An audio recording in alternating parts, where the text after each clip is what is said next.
ನಮಸ್ಕಾರ ಸ್ನೇಹಿತರೆ, ನಾಳೆ ಜೂನ್ 6 ತ್ರಿಪುಷ್ಕರ ಯೋಗ.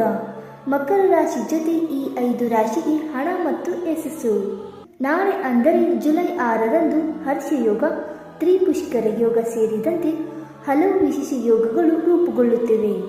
ಈ ಕಾರಣದಿಂದಾಗಿ ನಾಳೆ ಮಿಥುನ ರಾಶಿ, ಕನ್ಯಾ ರಾಶಿ, ಮಕರ ರಾಶಿ ಮತ್ತು ಇತರ 5 ರಾಶಿಗಳಿಗೆ ಪರಿಣಾಮಕಾರಿಯಾಗಲಿದೆ.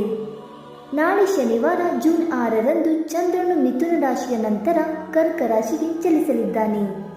ಅಲ್ಲದೆ ನಾಳೆ ಆಷಾಢ ಮಾಸದ ಶುಕ್ಲ ಪಕ್ಷದ ಪ್ರತಿಪದ ತಿಥಿಯಾಗಿದ್ದು ಹರ್ಷಯೋಗ, ತ್ರಿಪುಷ್ಕರ ಯೋಗ ಮತ್ತು ಪುನರ್ವಸು ನಕ್ಷತ್ರದ ಈ ಮಂಗಳಕರ ಸಂಯೋಗ ನಡೆಯುತ್ತಿದ್ದು, ಇದರಿಂದ ನಾಳಿನ ಮಹತ್ವ ಇನ್ನಷ್ಟು ಹೆಚ್ಚಿದೆ. ವೈದಿಕ ಜ್ಯೋತಿಷ್ಯದ ಪ್ರಕಾರ 5 ರಾಶಿ ಚಕ್ರ ಚಿಹ್ನೆಗಳು ನಾಳೆ ರೂಪುಗೊಳ್ಳುವ ಮಂಗಳಕರ ಯೋಗದ ಲಾಭವನ್ನು ಪಡೆಯುತ್ತವೆ. ಈ ರಾಶಿ ಚಕ್ರದ ಚಿಹ್ನೆಗಳು ಹೊಸ ಯೋಜನೆಗಳಲ್ಲಿ ಕೆಲಸ ಮಾಡುತ್ತವೆ ಮತ್ತು ಹಳೆಯ ಸ್ನೇಹಿತರಿಂದ ಹಣವನ್ನು ಪಡೆಯುವ ಸಾಧ್ಯತೆಗಳಿವೆ.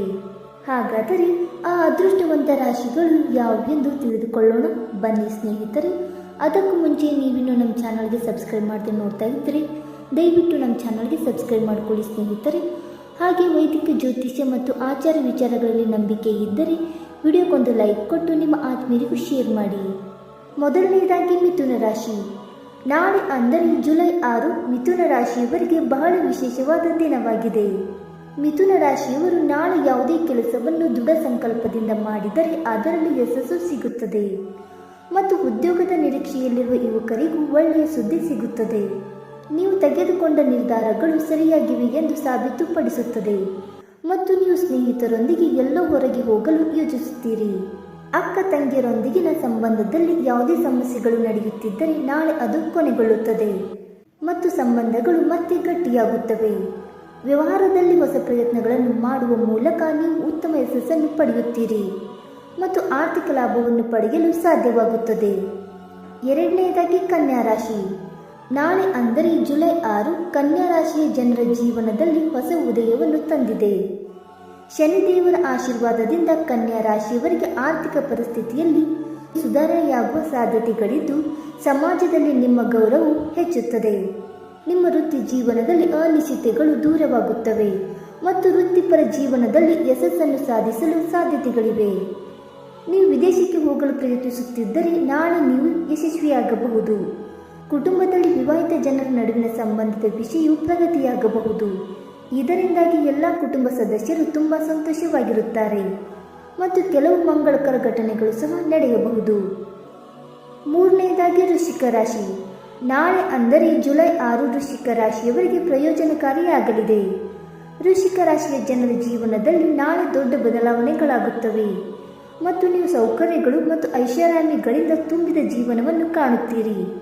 ಉದ್ಯಮಿಗಳು ನಿಮ್ಮ ನ್ಯಾಯಕತ್ವದ ಕೌಶಲ್ಯವನ್ನು ವ್ಯಾಪಾರದ ಮುಂಭಾಗದಲ್ಲಿ ಪ್ರದರ್ಶಿಸಲು ಅವಕಾಶವನ್ನು ಪಡೆಯುತ್ತಾರೆ. ಅದು ನಿಮ್ಮನ್ನು ಬಲವಾದ ಸ್ಥಾನದಲ್ಲಿರಿಸುತ್ತದೆ. ಮತ್ತೊಂದೆಡೆ ಕೆಲಸ ಮಾಡುವ ಜನರು ಎಲ್ಲ ಸಮಸ್ಯೆಗಳ ಹೊರತಾಗಿಯೂ ಉತ್ತಮ ಪ್ರಗತಿಯನ್ನು ಸಾಧಿಸುತ್ತಾರೆ ಮತ್ತು ಅವರ ವೃತ್ತಿ ಜೀವನದಲ್ಲಿ ಉತ್ತಮ ಪ್ರಗತಿಯೂ ಇರುತ್ತದೆ. ನಾಲ್ಕನೆಯದಾಗಿ ಮಕರ ರಾಶಿ. ನಾಳೆ ಅಂದರೆ ಜುಲೈ 6 ಮಕರ ರಾಶಿಯವರಿಗೆ ಅನುಕೂಲಕರವಾಗಿರುತ್ತದೆ.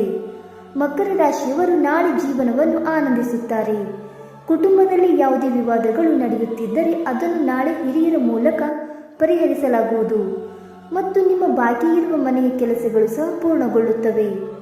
ವೈವಾಹಿಕ ಜೀವನವು ಅದ್ಭುತವಾಗಿರುತ್ತದೆ ಮತ್ತು ನಿಮ್ಮ ಸಂಗಾತಿಗೆ ನೀವು ಉಡುಗೊರೆಯನ್ನು ಸಹ ಖರೀದಿಸಬಹುದು. ದುಡಿಯುವ ಜನರಿಗೆ ನಾಳೆ ಉತ್ತಮ ದಿನವಾಗಿರುತ್ತದೆ. ನಿಮ್ಮ ಕಠಿಣ ಪರಿಶ್ರಮವು ನಿಮಗೆ ಎಲ್ಲ ರೀತಿಯ ಯಶಸ್ಸನ್ನು ತರುತ್ತದೆ. ವ್ಯಾಪಾರದ ಬೆಳವಣಿಗೆ ನಿಮ್ಮ ಕೆಲವು ಆಲೋಚನೆಗಳು ಎಲ್ಲರನ್ನೂ ಮೆಚ್ಚಿಸುತ್ತದೆ ಮತ್ತು ಭವಿಷ್ಯದಲ್ಲಿ ಉತ್ತಮ ಲಾಭಕ್ಕೂ ಕಾರಣವಾಗುತ್ತದೆ. ಐದನೆಯದಾಗಿ ಮೀನರಾಶಿ. ನಾಳೆ ಅಂದರೆ ಜುಲೈ 6 ಮೀನರಾಶಿಯವರಿಗೆ ಒಳ್ಳೆಯ ದಿನವಾಗಿರುತ್ತದೆ. ಮೀನರಾಶಿಯವರಿಗೆ ನಾಳೆ ಹಠಾತ್ ಆರ್ಥಿಕ ಲಾಭದ ಸಾಧ್ಯತೆಗಳಿವೆ. ಅವರು ಉದ್ಯೋಗ ಮತ್ತು ವ್ಯಾಪಾರ ಕ್ಷೇತ್ರದಲ್ಲಿ ಉತ್ತಮ ಎತ್ತರವನ್ನು ಸಾಧಿಸುತ್ತಾರೆ. ವೈವಾಹಿಕ ಜೀವನದಲ್ಲಿ ಮಾಧುರ್ಯವಿರುತ್ತದೆ ಮತ್ತು ಎಲ್ಲೋ ಪ್ರಯಾಣಿಸುವ ಯೋಜನೆಯನ್ನು ಮಾಡಲಾಗುವುದು. ಇದರಿಂದಾಗಿ ನಿಮ್ಮ ಸಂಗಾತಿಯ ಮುಖದಲ್ಲಿ ನೀವು ಸಂತೋಷದ ಭಾವನೆಯನ್ನು ನೋಡುತ್ತೀರಿ. ನಾಳೆ ನೀವು ಕೆಲಸದ ಸ್ಥಳದಲ್ಲಿ ಕೆಲವು ಹೊಸ ಯೋಜನೆಗಳಲ್ಲಿ ಕೆಲಸ ಮಾಡುತ್ತೀರಿ. ಅದರಲ್ಲಿ ನಿಮ್ಮ ಅಧಿಕಾರಿಗಳ ಬೆಂಬಲವನ್ನು ನೀವು ಪಡೆಯುತ್ತೀರಿ. ಶನಿದೇವನ ಕೃಪೆಯಿಂದ ವಿದೇಶಕ್ಕೆ ಹೋಗುವ ಸಾಧ್ಯತೆ ಬಲವಾಗಿರುತ್ತದೆ ಮತ್ತು ನಿಮ್ಮ ಆರೋಗ್ಯದ ಬಗ್ಗೆಯೂ ಜಾಗರೂಕರಾಗಿರುತ್ತೀರಿ. ನೀವು ಹೂಡಿಕೆ ಮಾಡಲು ಯೋಜಿಸುತ್ತಿದ್ದರೆ ಅದು ಆರ್ಥಿಕವಾಗಿ ಲಾಭದಾಯಕವಾಗಿರುತ್ತದೆ. ವಿದ್ಯಾರ್ಥಿಗಳು ಆರ್ಥಿಕ ಬಿಕ್ಕಟ್ಟಿನಿಂದ ಮುಕ್ತರಾಗುತ್ತಾರೆ ಮತ್ತು ಶಿಕ್ಷಕರ ಸಹಾಯದಿಂದ ಅಧ್ಯಯನದ ಮೇಲೆ ಕೇಂದ್ರೀಕರಿಸುತ್ತಾರೆ. ಸ್ನೇಹಿತರೆ, ಈ ಮಾಹಿತಿ ನಿಮಗೆ ಇಷ್ಟವಾಯ್ತಾ? ಇಷ್ಟವಾಗಿದ್ದರೆ ವಿಡಿಯೋಗೊಂದು ಲೈಕ್ ಮಾಡಿ, ಶೇರ್ ಮಾಡಿ. ಹಾಗೆ ನಿಮ್ಮ ಅನಿಸಿಕೆ ಮತ್ತು ಅಭಿಪ್ರಾಯಗಳನ್ನು ತಪ್ಪದೆ ಕಮೆಂಟ್ ಮೂಲಕ ತಿಳಿಸಿ. ಸ್ನೇಹಿತರೆ, ವಿಡಿಯೋ ನೋಡಿದ್ದಕ್ಕಾಗಿ ಧನ್ಯವಾದಗಳು. Thank you so much.